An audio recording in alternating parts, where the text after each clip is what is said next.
Mala Tokmachka existed long before drones, trenches, and artillery maps. Founded in the late 18th century, this small rural settlement had grown into a quiet but living community on the Zaporizhzhia steppe. It had functioning schools, a clinic, modest local industry, and fertile fields tended by generations of farming families. Life moved to the rhythm of seasons and harvests. Children played in the streets, neighbors gathered for weddings and funerals, and the land provided enough to sustain ordinary hopes and daily routines. Yet beneath this peaceful surface lay a deeper story of survival. The village had already endured some of Europe's darkest chapters: the horrors of World War I, the man-made famine of the Holodomor, during which 281 villagers perished, and the brutal Nazi occupation in World War II. Time after time, Mala Tokmachka was tested by history's cruelty. It was never built as a fortress. History kept forcing it to endure anyway.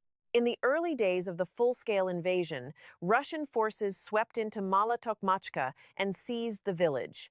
For several months, it remained under occupation. Then, in the autumn of 2022, Ukrainian troops pushed forward and liberated it. What followed was not peace, but systematic destruction. Heavy artillery rained down relentlessly. The village council building was reduced to rubble. The local prison was flattened. Roads were torn apart, power lines collapsed, and water supplies vanished. House after house stood with shattered windows and caved-in roofs. Broken streets fell silent under layers of dust and debris. Most civilians evacuated, fleeing the constant thunder of shells. By mid-2022, much of normal life had disappeared above ground. Kitchens were abandoned, windows shattered, streets emptied. Fewer than 100 civilians remained in the village. They survived mostly underground, huddled in cold basements, emerging only in the fragile gaps between artillery strikes. Their days passed. Beneath the ruins, the real war pressed down on those who remained. Constant fear became a companion. The low, menacing hum of Russian drones circled overhead, hunting for movement. At night, families lay awake in freezing basements, hearts racing with every distant rumble that grew into thunder. Artillery followed its own cruel rhythm, minutes of silence followed by sudden earth-shaking explosions. Ruined homes transformed into makeshift shelters. Walls pocked with shrapnel holes offered the only protection left. Old men and women, too stubborn or too attached to leave, refused to abandon their village. They learned new survival routines: when to fetch water, when to cook, when to stay completely silent. Exhaustion carved deep lines into their faces. Sleep came in fragments. Hope became something fragile they protected with quiet determination. Russia was destroying the village physically, but the people still hiding beneath it refused to let the village disappear psychologically. Mala Tokmachka sat on a critical stretch of the Zaporizhzhia axis, a quiet but dangerous gateway in Russia's southern campaign. For Moscow, seizing it meant more than capturing a village. It promised to prove continued momentum in the south, create leverage for future negotiations, deliver propaganda victories, and crack the image of Ukraine's unbreakable defenses. For Ukraine, holding the village carried equal weight. It blocked a potential Russian breakthrough toward deeper territory, forced the enemy into a grinding war of attrition, preserved vital high-ground positions, and maintained control over key lines of sight across the battlefield. Every shell, every drone strike, every ruined house served a larger purpose. The fight was never really about the village itself, but about what it represented: pressure, willpower, and the balance of fear. Mala Tokmachka was tiny geographically, but massive psychologically inside Russia's southern campaign. In June 2023, Ukraine launched its long-awaited counteroffensive across the Zaporizhzhia front. Mala Tokmachka and the surrounding fields became one of the main testing grounds. The first waves met brutal resistance. In the opening days, Ukrainian forces lost around 25 vehicles, including several prized Leopard 2 tanks, trapped by dense minefields and concentrated Russian artillery. It was a painful lesson. Large-scale mechanized breakthroughs through prepared defenses proved far too costly. Instead of retreat, Ukraine adapted. Commanders shifted strategy from rapid advances to something more patient and lethal. They built layered denial systems, extensive minefields, drone swarms, and decentralized defensive positions. Small mobile units combined with constant aerial observation turned the battlefield into a deadly trap. Every Russian attempt to advance was met with precise drone strikes, artillery fire, and ambushes. What initially looked like a stalled counteroffensive slowly evolved into a battlefield specifically engineered to drain Russian manpower and armor. Mala Tokmachka was no longer just a village under fire, it had become part of a calculated grinding machine of attrition. Mala Tokmachka never became a fortress in the traditional sense. There were no high walls, no medieval towers. Instead, the battlefield itself slowly transformed into one. The defense was built in layers. First came the dense minefields that channeled Russian armor into narrow, predictable corridors. Any attempt to advance exposed tanks and infantry to devastating fire. Next was the invisible net of drone surveillance. FPV strike drones, reconnaissance drones, and thermal imaging units gave Ukrainian forces near-constant observation. Russian units rarely moved without being seen. The ruins of the village itself were then weaponized. Shattered homes became sniper positions, anti-tank nests, and concealed firing points. What looked like abandoned wreckage served as perfect fallback shelters and ambush locations. Above it all, Ukrainian forces held the high ground surrounding the village. This gave them superior artillery correction, early warning, and total dominance over the battlefield's visibility. While Russia possessed superior raw firepower, Ukraine controlled something more decisive: battlefield awareness. Every Russian move could be anticipated, tracked, and punished. The village itself was not the fortress. The system surrounding the village was a deadly, intelligent web of mines, drones, ruins, and terrain that turned every meter of ground into a calculated trap. This was why, despite months of relentless pressure, Russia could never truly break through. The 71st Motorized Rifle Regiment of the Russian Army launched what commanders believed would be a decisive breakthrough. 26 armored vehicles, tanks, BMPs, and armored trucks rolled forward in a heavy assault column under gray autumn skies. Engines roared as the column pushed across open fields. Russian officers, confident of superior numbers and momentum, expected to punch through Ukrainian lines and seize key ground before nightfall. The vehicles entered what looked like ordinary farmland. Then the first mines began to detonate. Tracks shattered, hulls lifted and crashed. The column slowed, bunched up, and became exactly what Ukraine wanted: a predictable, tightly packed target. High above, Ukrainian drones hovered like patient predators, feeding real-time coordinates. Artillery crews adjusted fire with cold precision. FPV drone teams waited in concealed positions, fingers hovering over controls. The battlefield transformed into a layered destruction machine. Artillery shells rained down in cascading patterns. FPV drones screamed in, slamming into turrets and engine compartments. Anti-tank missiles streaked from hidden tree lines. Routes forward and backward were systematically blocked by burning wreckage. The assault column believed it was entering a battlefield. In reality, it was entering a battlefield Ukraine had already mathematically prepared for years. By the end of the day, the 71st Motorized Rifle Regiment had been gutted. 30 Russian soldiers lay dead, and 21 armored vehicles, twisted, blackened hulks, littered the killing field. A single day, a total disaster. On the 20th of October 2025, the world witnessed more than just another failed Russian assault. It witnessed the collapse of an entire military era. Russia attacked with the old logic: heavy tanks leading mechanized columns, massed armor designed to overwhelm through sheer firepower and momentum. For decades, this doctrine had defined modern warfare: expensive, sophisticated machines punching through enemy lines. Ukraine answered with the new reality. Minefields halted the steel beasts in their tracks. Drones turned the sky into a permanent Ukrainian eye, stripping away any hope of surprise. Once the column stalled, waves of cheap FPV drones and artillery hammered them with surgical precision. What should have been protected armor became sitting targets. Million-dollar tanks and BMPs burned under attacks from systems that cost only a few $1,000s. High ground, real-time observation, and decentralized strike teams removed every advantage Russia once relied upon. The math had been reversed. Expensive, traditional mechanized doctrine was no longer superior. In the age of cheap drones, total battlefield visibility, and intelligent terrain traps, Russia's old way of war had become obsolete. The future no longer belonged to armor. It belonged to whoever could see and strike first. What makes Mala Tokmachka so extraordinary isn't simply the destruction of Russian armor.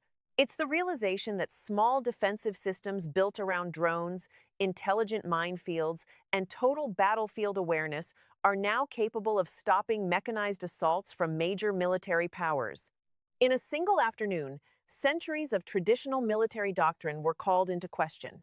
Expensive tanks and armored columns, once symbols of battlefield dominance, had been rendered vulnerable by relatively cheap, decentralized technology. This was not merely a tactical defeat, it was a glimpse into a new era of warfare. Do you think battles like Mala Tokmachka represent the future of warfare, where adaptation, visibility, and technological ingenuity matter more than sheer military size and traditional firepower? While the Russian column burned in the fields, a different kind of soldier held the line in the shattered village of Mala Tokmachka. The 118th Separate Mechanized Brigade had earned the nickname Cyborgs of Mala Tokmachka, not for superhuman strength, but for their extraordinary endurance and discipline. These were men who had learned to survive where others would have broken. They moved like ghosts through underground tunnels and basements, rotating positions under constant shelling. Ruined houses became their fortresses. Every collapsed wall and pile of rubble turned into a firing point. From concealed positions, they coordinated with drone operators, feeding precise targeting data while artillery thundered overhead. Their greatest weapon was adaptation. They had become masters of a new kind of warfare, patient, invisible, and lethal.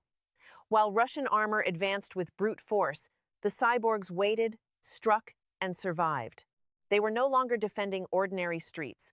They were defending the memory of a village Russia had spent years trying to erase.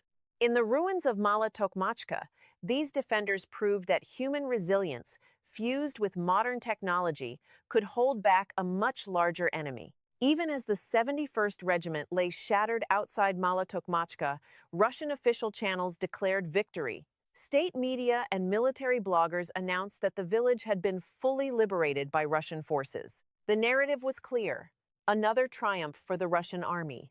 Yet the truth refused to stay buried. Just days later, Russian sources themselves began reporting continued fighting, fierce Ukrainian resistance, and ongoing clashes inside and around the village. Telegram channels linked to the Russian military described Ukrainian drone strikes, artillery duels, and stubborn defense details that directly contradicted the earlier victory claims. The contradiction was impossible to ignore.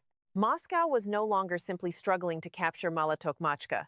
It was struggling to explain why the village continued resisting after being declared conquered. In the information war, this was a quiet but devastating blow. Russia's carefully managed narrative began to fracture, exposing the growing gap between official pronouncements and battlefield reality. The more they claimed victory, the clearer it became that control, both on the ground and in the story, was slipping away. Russia had chosen Mala Tokmachka as more than just another target. They wanted it to become a symbol of dominance, a propaganda victory, and the starting point of a decisive southern breakthrough. Instead, the village transformed into something entirely different.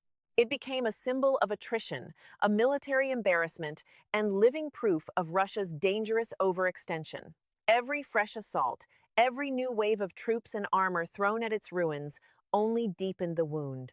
The more pressure Russia applied to Mala Tokmachka, the more the village exposed the limits of Russian pressure itself. What was meant to showcase Russian strength revealed its weaknesses: outdated doctrine, fragile logistics, and an inability to adapt to a new kind of war. The harder Moscow pushed, the more the small Ukrainian village pushed back, turning Russian ambition into a slow, self-inflicted lesson in humility. Throughout history, certain small places have taken on outsized meaning not through their strategic value, but through their endurance. Like Carthage, reduced to rubble yet defiant. Like Gibraltar, a rocky outpost that withstood sieges for centuries. Like Leningrad, whose prolonged resistance became a symbol of unbreakable will under relentless pressure. Mala Tokmachka follows this ancient pattern in a modern war. Though modest in size, the village embodied the same siege psychology, grinding attrition, and symbolic resistance. Its defenders and remaining civilians endured months of shelling, isolation, and repeated assaults. What should have been a quick conquest became a slow testament to human tenacity. Mala Tokmachka entered history not because of its size, but because of what its survival revealed about modern resistance. Even in the age of drones, precision strikes, and total surveillance, the old truth remains. Some places refuse to fall, and in their defiance, they expose the limits of empire. For years, thousands of soldiers, tens of thousands of artillery shells, dozens of armored vehicles, and millions of dollars were committed to this single patch of land. The cost was staggering. The village exposed the deep systemic failures of the Russian military, doctrinal rigidity that refused to adapt, an attritional mindset that treated lives and equipment as expendable, and a strategic inefficiency that turned every small objective into a black hole of resources. What should have been a limited tactical operation became a grinding, disproportionate campaign. The losses were not only material, they were psychological, political, and deeply symbolic. The humiliation was not simply that Russia failed, it was how much Russia spent failing. In the end, the small Ukrainian village revealed a painful truth. Russia's old way of war, relying on mass and brute force, had become ruinously expensive in both blood and treasure, while delivering almost nothing in return. Mala Tokmachka stood as a monument to imperial overreach in the 21st century. Beyond tactics, technology, and battlefield losses, Mala Tokmachka revealed something far more profound about the human condition in modern war. As months of fighting turned the village into ruins, its remaining inhabitants and defenders learned to adapt to the impossible. They mastered underground survival, moving through basements and tunnels like shadows. They developed a constant drone awareness, ears tuned to the faint buzz that could signal life or death. They built siege routines, when to cook, when to sleep, when to run. They normalized permanent fear, turning terror into background noise. War did not just destroy buildings, it reshaped human psychology. People learned to live without electricity, without safety, without certainty. Children studied while artillery thundered. Families ate meals beside reinforced walls. Soldiers and civilians alike continued existing inside a landscape of perpetual threat. Perhaps the most unsettling transformation was not how the village survived destruction, but how human beings learned to continue living inside destruction. Amid the wreckage of tanks and the thunder of artillery, it is easy to lose sight of the human cost. Every destroyed building in Mala Tokmachka was once someone's home. Every cratered street once echoed with children's laughter. Every ruined structure had been a place where families lived, loved, and dreamed. The battlefield was not abstract terrain. It was homes turned to rubble, hospitals reduced to shells, streets soaked in memory and loss. War's machinery may be impressive in its destructive power, but its true face remains deeply tragic. Behind every tactical analysis and technological reversal are broken lives and shattered communities. Military victories redraw maps, but the emotional ruins left behind often survive much longer than the battles themselves. In the end, Mala Tokmachka reminds us that no strategic gain can truly justify the quiet, lasting devastation inflicted upon ordinary human existence. Places like Mala Tokmachka rarely dominate global headlines for long. They are small, often overlooked villages that briefly appear in war reports before fading from view. Yet, years later, they frequently become the places historians return to when explaining how wars truly changed, not through grand battles, but through quiet, grinding moments of resilience that expose deeper truths about power, technology, and human endurance. And if you're still watching this story, it probably means this village stayed with you too. Its ruins, its defenders, and its defiance have left a mark. The events at Mala Tokmachka extended far beyond a single Ukrainian village. They carried a message that resonated across military headquarters worldwide.